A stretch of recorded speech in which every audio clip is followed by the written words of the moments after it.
Assalamualaikum warahmatullahi wabarakatuh. Kembali lagi bersama saya dan juga Datuk Iskandar Ismail, iaitu Ketua Pegawai Eksekutif daripada MyCC. Untuk episod ketiga ni kita nak berbincang lagi pasal digital economy ecosystem, dan kali ni topik kita adalah platform untung besar, tapi siapa yang bayar harga sebenarnya. Baik Datuk, kita kalau tengok commission 15 hingga 30%, contohnya dekat App Store lah diorang selalu pertahankan this rate, walaupun rate ni agak tinggi. Diorang kata aku dah jaga keselamatan, safety, semua ni adalah aku punya teknologi. Tapi adakah ini satu justifikasi atau alasan je diorang untuk kekalkan kuasa? Sebab cas ini boleh dikatakan tinggi, dan kalau kita tengok contohnya lah dekat EU, dekat Eropah, diorang dah ada apa yang kita panggil sebagai Digital Markets Act ataupun DMA, yang mana diorang dah start kuat-kuasakan sejak tahun 2023, yang mana ni tak semestinya diorang akan kena bayar melalui platform Apple, boleh bayar melalui ekosistem yang lain. Jadi macam mana Datuk tengok benda ni? Okey, pasal berkenaan dengan sama ada mereka punya justifikasi untuk mengenakan komisen yang tinggi itu, jawapan saya ya dan tidak. Ya dan tidak. Ya. Okey. Sebab memang dia justifikasi dia memang kalau kita lihat secara dasar dia bergantung kepada keadaan. Ya.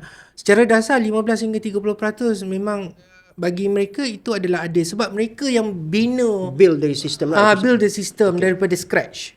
Mereka Invest yang banyak. kembangkan dan sebagainya. So, jadi bila mereka mula menguasai pasaran tu, itu yang kita kena berhati-hati. Itu maksud saya tu tidak pada masa itu. Sebab sekarang ni kalau kita lihat betul-betul Google Pay, Apple Pay itu semua tu, dia mengenakan commission 15 hingga 30%. Itu satu commission yang agak tinggi, terutama kepada pembangun aplikasi, contohnya startup dan sebagainya. Ya, mereka baru nak membangun, tetapi mereka kena bayar banyak commission. So jadi susah mereka untuk pusing balik keuntungan mereka ataupun jualan mereka untuk mereka membangun dengan cepat. Sebab mereka kena bayar, sebab mereka tak ada pilihan lain lagi. Sebab mereka ni sudah menguasai. Macam saya cakap tadi, satu 70%, satu lebih kurang hampir 30%. Okay? So jadi hampir 100% mereka menguasai. So pembangun aplikasi, industri player ni dia tak ada pilihan. Antara dua ni saja yang dia kena pergi. Tapi komisen dia sama juga, 15 hingga 30%. Itu yang mereka kena hadap. Ya. So jadi itu yang menjadikan satu cabaran lah. So jadi kita telah mengkaji perkara ini. Memang benar apa yang berlaku dalam pasaran sekarang, tetapi apa yang kita nak letak kat luar sana ni adalah untuk meningkatkan kesedaran. Kata dengan harapan nanti esok lusa ada pemain baru yang boleh menawarkan perkhidmatan yang sama, mengenakan mungkin mengenakan komisen yang lebih rendah sedikit dan sebagainya. So jadi bila kita tahu mana-mana peniaga dikenakan kos yang tinggi, mereka akan transfer kos tu kepada siapa? Pengguna. So jadi bila dia dapat rendahkan kos dia, so pengguna akan dapat keuntungannya. Betul. Itu yang kita nak dengan harapan. So jadi we put it out there in the books, in our research, in our market review. Okay, this is what happening in the market. These are the recommendation that we have to put some action on it, so that we can hopefully we can perbaiki keadaan demi pengguna dan juga peniaga-peniaga yang kecil ini. So jadi persaingan tu rancak. Tak adalah bertumpu kepada 2 atau 3 player saja. So jadi kita kena ada pilihan yang banyak lah. Okay. Dekat platform ni kita tahulah dia orang kadang-kadang buat self preferencing iaitu dia orang saya offer orang lain untuk masuk ke platform saya, build saya punya bid apps dan sebagainya kan, tapi of course lah aku nak commission daripada situ. Tapi betul ke kalau dah lah dia orang menyediakan platform tu, tetapi pada masa yang sama, diorang turut develop diorang punya app sendiri. Contohlah macam Apple. Diorang ada contoh macam Apple Music, Apple TV dan sebagainya. Dan diorang tolak benda tu ke depan. Jadi, adakah ini sebenarnya adil? Sebab diorang dah lah sediakan platform. Dia macam seolah-olah pengadil tu dia turun padang main sendiri.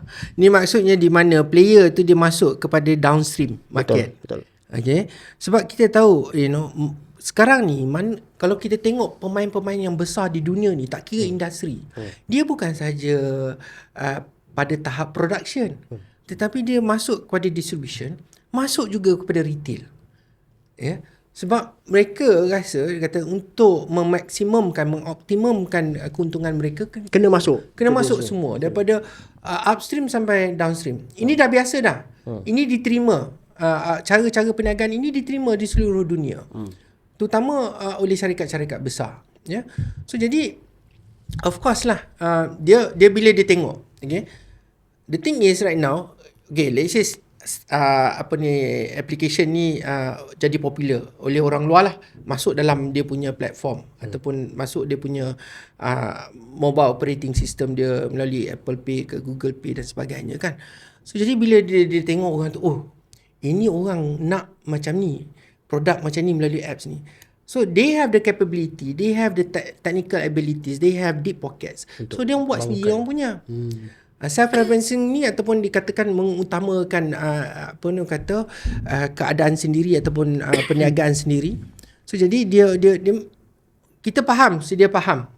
Dia akan meletakkan ataupun cuba meletakkan dia punya produk tu di hadapan. Bila advertising tu, kalau ada advertising berkenaan dengan produk yang similar, dia akan letak dulu dia nombor satu. Kalau kita buat search tu, tiba-tiba nombor satu dia. Nombor dua dia. Yang lain tu baru dah kat bawah tu. Tapi kalau dekat ekonomi ataupun perniagaan tradisional, kita susah nak terima konsep ni. Contohlah macam satu hypermarket tu. Dia ajak orang, come join dekat aku punya ni. Tapi dia sendiri keluarkan produk dia. Lepas tu dia letakkan produk dia ni dekat rak-rak yang sistematik. High level. Kita tak boleh terima benda tu. Macam katalah saya ada kawan dia kata dia nak suruh aku masuk ke hypermarket dia. Tapi dia pun jual benda yang sama. Lepas tu dia letakkan dia dekat rak yang orang senang nampak. Ya, betul. Jadi kalau dekat pasaran yang tradisional, kita susah nak terima konsep ni. Tapi kenapa dekat digital market kita macam okey, tak apalah, boleh buat. Itulah itu yang apa orang kata, mana-mana perniagaan ni bergantung kepada consumer behaviour. So jadi yang kebanyakan kelebihan yang apa orang kata tu mobile operating system ke e-commerce platform owners ke mereka punya data. Dia tengok behavior kita, perangai kita, macam mana kita membeli, pukul berapa kita beli, berapa bajet kita selalu tiap-tiap bulan, dia semua dia ada. Mana kita duduk dan sebagainya, ya. So jadi mereka akan buat platform tu untuk orang yang selalu mempunyai purchasing power ataupun yang mempunyai perangai sedemikian dan sebagainya. So jadi mereka jadikan apa orang kata tu environment tu sesuai untuk kita senang berbeli. Macam hypermarket tu memang betul dari dulu lagi. Dia sediakan rak. Memang betul dia sediakan rak. Okay. Dia memang ajak kita masuk. Kita dah buat kajian pasal tu. Pada 2019. Dah buat dah. Dah buat dah wholesale and retail. Dia mengenakan fee. Kalau you nak barang you high level, kan? Kita selalu kalau kita pergi hypermarket, kita ada selalu tengok bawah. Tak ada. Tengok ni lah. Senang je. Sebab tangan senang capai. Betul tak? Tapi MyCC melihat persaingan adil ataupun tidak kat sini macam mana? Kita ada buat recommendation. Recommendation. Kita bukan cakap dia bila salah, dia jadi satu kesalahan ataupun satu pelanggaran bila dia betul-betul apa orang kata menahan orang tu daripada menjadi pesaing dia. Dia sediakan barrier. Tetapi dalam hal ni dia bagi kita masuk. Dalam dia punya platform, dalam dia punya kedai dan sebagainya, e-kedai ke dan sebagainya kan. Tetapi the thing is, dia punya apa orang kata keutamaan tu hanya kepada produk tertentu termasuk produk dia. Mungkin yang produk tertentu yang lain bukan produk dia bayar lebih. Sebab dia nak berniaga. Betul. Berniaga ni bukan sahaja beli barang. Nazri. Dia jual perkhidmatan juga. Tapi Datuk, minta maaf Datuk Nah. Dia dah lah dia tolak barang dia ke rak yang sistematik. Dia bagi harga yang kompetitif lagi. Disebabkan dia bagi harga yang lebih kompetitif dari orang, MyCC menganggap itu sebagai okey ke? Macam mana? Okey. Tapi bila sampai tahap dia jadi apa orang kata, dia berkelakuan seperti pemangsa, maksudnya predatory pricing. Predatory pricing. Okey. Explain sikit Datuk apa predatory pricing pada kita. Predatory pricing ni contohnya, okey. Kalau contoh kita jual minuman koko ni. Okey, sebut koko lah. Ya. Okey, kita jual 1 kilo average. Okey, average 10 hingga 15 ringgit sekilo. Contohlah ya. Okey. So jadi kita tahu yang branded tu selalunya RM15, RM14. Yang non-branded mungkin RM10, RM11 dan sebagainya. Tetapi bila dia menguasai pasaran minuman koko tu, bila dia nampak yang non-branded tu dah mula naik, Okey. dah mula naik jualan dia. Okey. So dia kata, RM14 dengan RM15 ni tak boleh jalan ni. Dia dah ambil share kita, share market kita. Dulu mungkin dia menguasai 80%. Dulu yang non-branded tu 20%. Tiba-tiba dah jadi 60-40. Okey. Dia mula dia rasa macam threaten lah. Dia threaten lah. Dia feel threaten. So apa dia buat? Dia akan meletakkan harga bawah kos dia. Contohnya dia nak menghasilkan RM8 untuk sekilo. Dia akan jual RM6 sekilo. Rugi tak kisah. Dia tak kisah. Sebab dia ada. Dia nak balik share market dia. Okey. For long term punya tu lah. Ya. So jadi bila dia letak RM6, yang jual 10 dengan RM11 ni dia tak boleh jual bawah RM6. Habis yang mati. Sebab dia tak ada power. Kan? Dia tak ada apa orang kata tu deep pockets untuk tahan jual pada bawah kos. Betul. So jadi dan yang branded minuman sebut koko tu, dia very strong company, dia duit banyak dan sebagainya, dia boleh tahan. Dia burn duit pun tak kisah. 2 tahun dia. So jadi bila dah RM6, lepas tu 6 bulan lepas tu Mati. Mati yang non-branded tu. Dia capture balik market lah. So jadi bila orang tu mati, dia naikkan jadi RM20. Nak recover balik kerugian dia. Itu So jadi pricing. you ada satu pilihan dah jadi kurang. Yeah. Non-branded dah kurang. Mungkin daripada dulu ada 5, mungkin tinggal 1. Itu pun kalau nasib. Kalau nasib baik kan. Tinggal. So jadi dia kira macam dulu ada 7 pilihan. Tinggal tiba-tiba 3 pilihan. 2 branded, satu non-branded.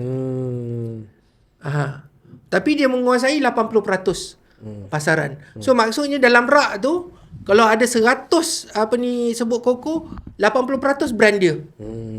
Ada dalam sejarah MyCC, bagi MyCC salah lah predatory pricing. Ya, betul. Akan kena denda lah. Boleh Datuk kongsi untuk pengguna ke, untuk penonton ni, bagi kita senang faham gambaran sikit kisah yang sebenar. Predatory pricing ni setakat ni tak ada kes. Belum ada spesifik predatory pricing lah dekat Malaysia lah. Kita nampak sama-sama. Tapi apa ni kata, selalunya mereka pun kalau buat harga tiba-tiba harga apa orang kata blockbuster ke apa whatever it is, harga murah ke, dia sekejap je. Sekejap lah, seasonal lah. Dia kadang mungkin seminggu, 2 minggu. Itu tak dianggap predatory pricing. Dia mungkin dia nak habiskan stok dia. Security stok lah. Tu dia tak membawa satu efek yang signifikan. Kita mesti apa orang kata menyiasat kes yang menimbulkan kesan yang signifikan, yang berpanjangan. Ya. So jadi bila kita nak kira data tu, kita nak tolak campur sama ada berlaku predatory pricing tu, kita memerlukan masa. Tengok macam mana. Kalau dia buat setahun, tu mungkin ada. Kena ada 6 lah bulan tu. ke atas mungkin. Tapi mungkin yang sikit 2 minggu, sebulan tu Okey lah. Itu untuk tapi memang dia membawa kesan juga kepada yang non-branded ni. Tetapi kita tak cukup mempunyai cukup justifikasi untuk mengatakan itu salah dan mematikan yang persaingan lah. Ya. Dia memberi efek lah. Dia akan makan sikit-sikit. Apa orang kata, kuasa pasaran tu dia akan dapat balik dan sebagainya. So jadi that's why kita ni bila lepas kita siasat mana-mana kes, we don't stop there, Nazri. we keep monitoring the pasaran. Okay. People won't realise that. Ya, kalau tingkat MICC lupakan semua silap lah. Dah habis kes tu, pasal ayam, kita buat tak tahu je kat ayam. Tak ada. Kita tengok lagi. Kita tengok. Kita perhatikan. Kalau isu pasal makanan ni, kita perhatikan. Sebab tu kita tengah buat kajian juga pasal ikan kembung, pasal daging, pasal kelapa. Kadang-kadang orang cakap ikan kembung apalah kan orang cakap. Tapi kita tak tahu kalau dah satu hal nanti berlaku, barulah semua marah. Ya, ikan kembung ni Nazri, you kena faham tau. Ikan kembung ni macam makanan ruji orang Malaysia. Ya, sikit-sikit ikan kembung 9 daripada 10 rakyat Malaysia makan ikan 9 kembung. daripada 10 Ya. makan ikan kembung. Okay. Itu kajiannya. Bila harga ikan kembung naik, harga ikan lain semua naik. Oh, dia ada chain effect macam tu? Ya, domino effect dia. Macam mana Datuk? Sebab the thing is, okay, you have to remember. Okay, it's about demand and supply, right? Okay. Okay, demand and supply. Bila supply kurang, bekalan kurang, tetapi permintaan tinggi, apa akan jadi pada harga? Harga naik lah. Harga naik, betul. So, sebab 9 daripada 10 rakyat Malaysia ataupun 90% rakyat Malaysia, pilihan pertama dia adalah ikan kembung. Oh, dia pergi, itu kajian Dia Ya, pergi, kajian. dia akan pilih Kami ikan buat kembung kajian pada 2019. Okay. 2018, 2019 Okay. ada juga. Saya baru tahu hari ni. Jadi bila dia kurang supply, Okay. permintaan tinggi, terutama pada musim tengkujuh. Naik harga. So jadi bila ikan kembung kurang, orang akan pilih cari ikan lain, betul? Betul. So jadi disebabkan itu, permintaan jadi tinggi kepada ikan-ikan lain juga. Oh, okay. Dan selalunya ikan-ikan yang lain tu yang macam ikan merah ke, ikan jacket ke, tahu ikan jacket kan? Ikan cencaru, ikan apa orang kata siakap ke dan sebagainya. Tiba-tiba kurang kat sini ikan kembung. Tiba-tiba demand naik kat sini. Demand naik kat sini. Yang lain mestilah naik. Okay, faham. Itulah apa orang kata prinsip ekonomi ni. Kita tidak boleh lari daripada prinsip ekonomi. Demand and supply tu. Dia apa kata integrated in that in any market. Dia satu prinsip yang tak boleh dipisahkan. Ya. So setiap perkara tu mesti ada related lah dengan benda Ya, lain. betul. Baik, lagi satu pasal yang platform-platform ni Datuk saya pun ada berkawan juga dengan ramai content creator yang mana mereka berniaga lah dekat platform-platform ni. Dan kemudian ada keadaan di mana mungkin mereka merasakan keadaan yang tak adil. Saya bagi contoh lah pada tahun ni mereka dapat commission let's say lah 5%. Tahun depan platform potong commission. Jadi 3%. Platform ni pun kita tahu Datuk, bila mereka pada peringkat awal mereka nak tarik users, macam-macam dia orang bagi insentif. I mean, this is a normal behaviour of tech companies. And then bila dah ada users, barulah mereka akan tekan sikit kan. Jadi kalaulah benda ni berlaku kan peniaga kecil ni, yang small player ni, yang peniaga kecil yang memberikan impact pada ekonomi Malaysia ni kan, tapi diorang nak komplain kepada platform tu, diorang takut. Sebab apa? Bila diorang komplain nanti platform ni akan turunkan aku punya view. Sebab dalam main perspektif tu ada Datuk, ketakutan tu ada Datuk. Ya, betul. Jadi mungkin bukan sekarang, tapi in the future macam mana MyCC melihat peranan dalam konteks macam ni? Okay, ini satu isu yang apa orang kata susah kita nak,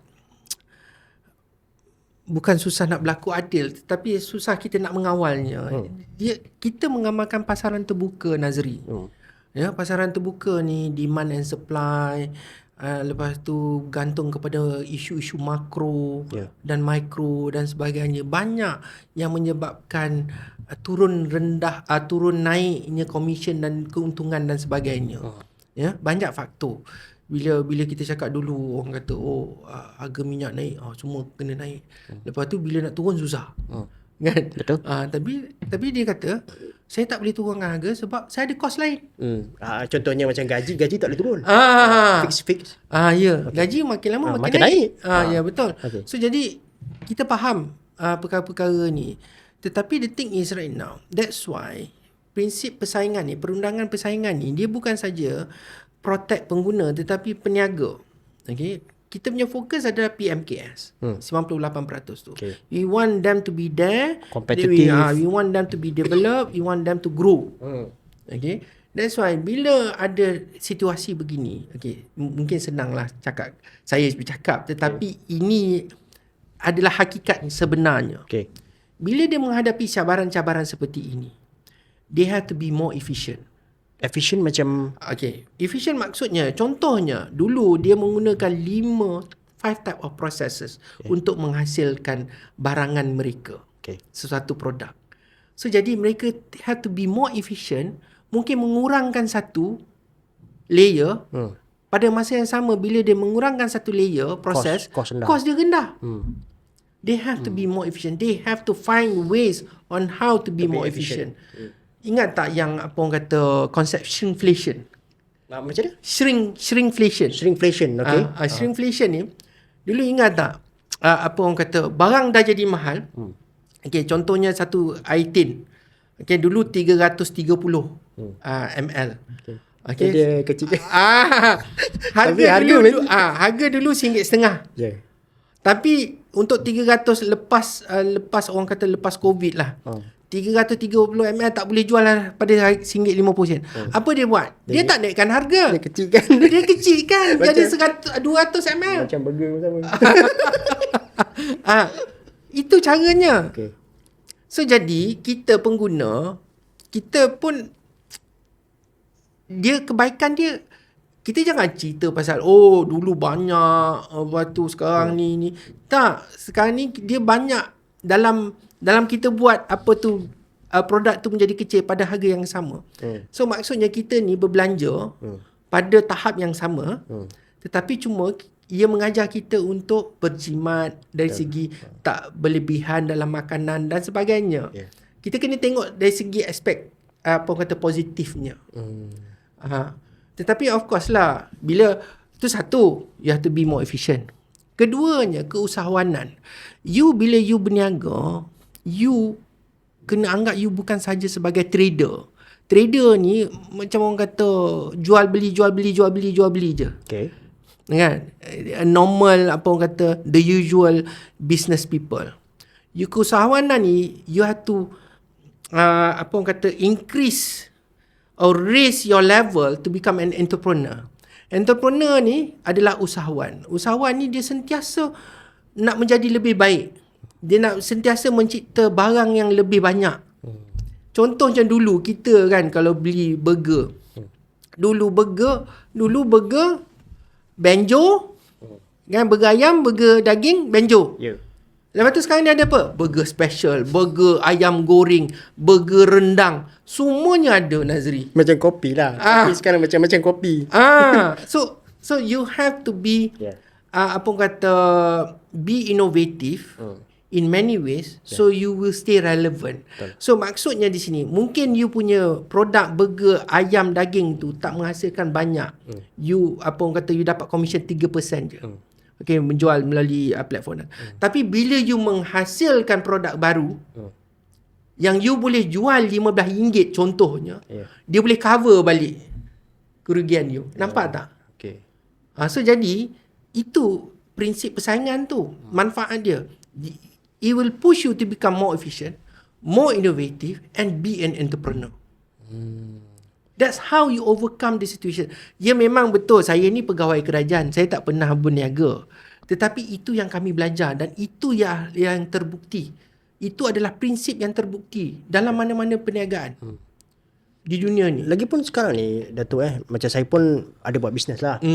Sekarang ni untuk kita mempercekapkan kos. Saya sangat setuju bila Datuk kata kita kena be cost efficient. Tapi sekarang ni ada ruang, contohnya macam AI. Dia dah ada certain processes tu yang kita dah boleh guna AI dah. Rather than kita guna contohnya pekerja untuk buat kerja tu kan. Betul. Macam contohnya dulu kalau kita buat poster, kita bagi orang buat. Betul. Tapi AI buat dalam masa 3 minit. Kan. Malah 30 saat pun 30 boleh. saat. Okay. Baik.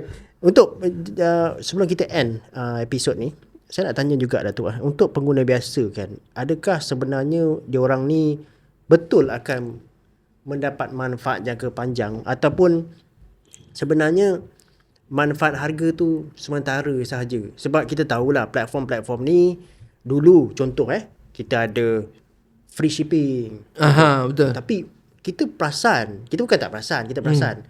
Lama-lama insentif-insentif ni ditarik dan kita kena bayar lah, dah tak ada lah free shipping dan sebagainya. Adakah memang that is the expectation yang kita boleh ataupun akan Saya kurang setuju. Korang setuju? Sebab the thing is sekarang ni consumer dia tak boleh pasrah dalam semua keadaan. Maksudnya? They have to exercise their power. Okay. You see, kalau let's say tiba-tiba orang tu jual mahal. Okay. You move to another product. So bila you move to another product, okay, their market power, market share will reduce. Kan? Lambat laun kan. So dia akan sedar, oh, aku punya strategi silap lah. Tak boleh ni. Tak boleh ni. So dia akan kasih balik. Dia kata, okay, extra 500 grams at the same price. Of course people will move back. Sekarang ni consumer kena kuat. Ya. Saya tak tahu nak cakap macam mana lah Nazri, tapi the thing is we have to exercise our rights as a consumer. That is one of the things that we have to strengthen in the market itself. You see, kalau kat luar negara ni consumer power tu lain. You boleh tukar barang tu at any time. Dalam masa tertentu. Macam let's say, okay, you boleh return tu without any question. Tak ada soalan pun berhantar. Tak ada. Dia tak, dia tengok barang tu okey lagi, tak ada bekas-bekas. Tak ada sebab pun. Dia ambil dah. No question asked. Janji tunjuk resit. Habis cerita. Kan? Kita ada juga yang syarikat-syarikat buat ni tapi tak ramai, tak banyak. Saya pun sendiri menghadapi masalah ada dulu kan. Kita nak refund. Tak boleh. Oh, dia kata, you sudah pakai lah, apa bukti you ni lah, inilah, itulah. Tapi the thing is, kalau kita bukan kita nak suruh melawan, tetapi we have exercise our rights lah. Exercise our right as a consumer tu. Itu yang penting tu. Tapi sekarang ni, alhamdulillah, the awareness tu dah makin baik makin naik. Sebab tu kita nampak banyak platform e-commerce ni kan, dia ada refund policy dan sebagainya. Tapi of course lah, apa orang kata, dia boleh diperbaiki lagi sistem itu. Cuma itulah, consumer, pengguna mesti tahu hak dia dan mesti tahu macam mana nak gunakan hak dia. Baik. Walaupun MyCC boleh merangka polisi, boleh merangka dasar, at the end of the day pengguna kena well informed. Ya, betul. Pengguna ni bukan saja pengguna biasa macam kita yang beli minyak, beras dan sebagainya, tetapi peniaga. Peniaga ni contohnya dia nak menghasilkan satu produk, dia memerlukan produk-produk orang lain sebagai ingredient dia, komponen produk dia. So dia pun kena exercise their rights. Ya. Dia jangan macam tak apalah. Bila ada that kind of attitude, nanti kita jadi mangsa akhirnya. Datuk, sampai bila-bila. Saya selalu nak tanya soalan ni pada MyCC lah. Saya kan tanya, adakah okeylah, apa yang MyCC buat ni kita tahulah, dia adalah melihat kepada pasaran yang kita konon-konon merasakan ia adalah pasaran free market paling cekap. Tapi sebenarnya tak cekap pun. Sebab kalau kita lepaskan sahaja kepada free market, mereka of course akan mewujudkan kartel. Betul. Jadi pasaran free market yang paling cekap ni sebenarnya satu mitos saja. Okey, dia macam ni, dia prinsip dia secara dasarnya memang bagus. Okey, free market ni supaya siapa yang nak masuk perniagaan tu, mana-mana pasaran, dibenarkan. Kalau you ada idea, you ada fund dan sebagainya, tak salah you masuklah. So jadi semua akan untung. Kerajaan akan untung dapat dari tax, kita pengguna dapat pilihan dan sebagainya. Memang ni. Tetapi disebabkan orang kata macam contoh dasar kapitalis ke apa ke dan sebagainya, yang besar tu yang menguasai dan sebagainya, itu kerja kami ni. Okay. Kalau orang buat kartel, we will stop the cartel. Okay. Kalau orang tu dia abuse their position as a monopoly, okay, dia bully syarikat kecil, dia bully pemain baru, dia tahan pemain baru, itu kami masuk. Tapi MyCC bagi je kau buat bisnes, tapi once kau buat benda-benda pelik-pelik ni Ah. akan masuk lah. Ya, betul. Itu cara kami. Kita tak boleh selalu sangat intervene tau. Market tak suka. Market tak suka. We as a government, we should be a facilitator. Betul. Ya. Bukan sikit-sikit nak intervene. Ya, betul. That's why you pun tengok kes-kes kami ada. Tapi tak macam orang kata 10,000 kes setahun ke 1,000 kes setahun ke, tak ada. We will go to the significant issue. We will aim for the significant issue yang mempunyai impact yang besar kepada pasaran. That's where we go in. So hopefully, okay, with the hope that bila kita tackle benda yang besar, yang kecil-kecil tu ataupun yang lain yang cuba yang berminat tu, tengok-tengok apa nak they will stop. kesedaran lah gitu. It will become a deterrent lah to others. So far, alhamdulillah, it has a few impacts. Great impacts, if I can tell you. That's all. Okay. Baik, kita berhenti dulu dekat sini dan kita akan sambung lagi perbincangan kita di dalam episod yang keempat nanti, iaitu episod terakhir. Jumpa lagi guys. Assalamualaikum.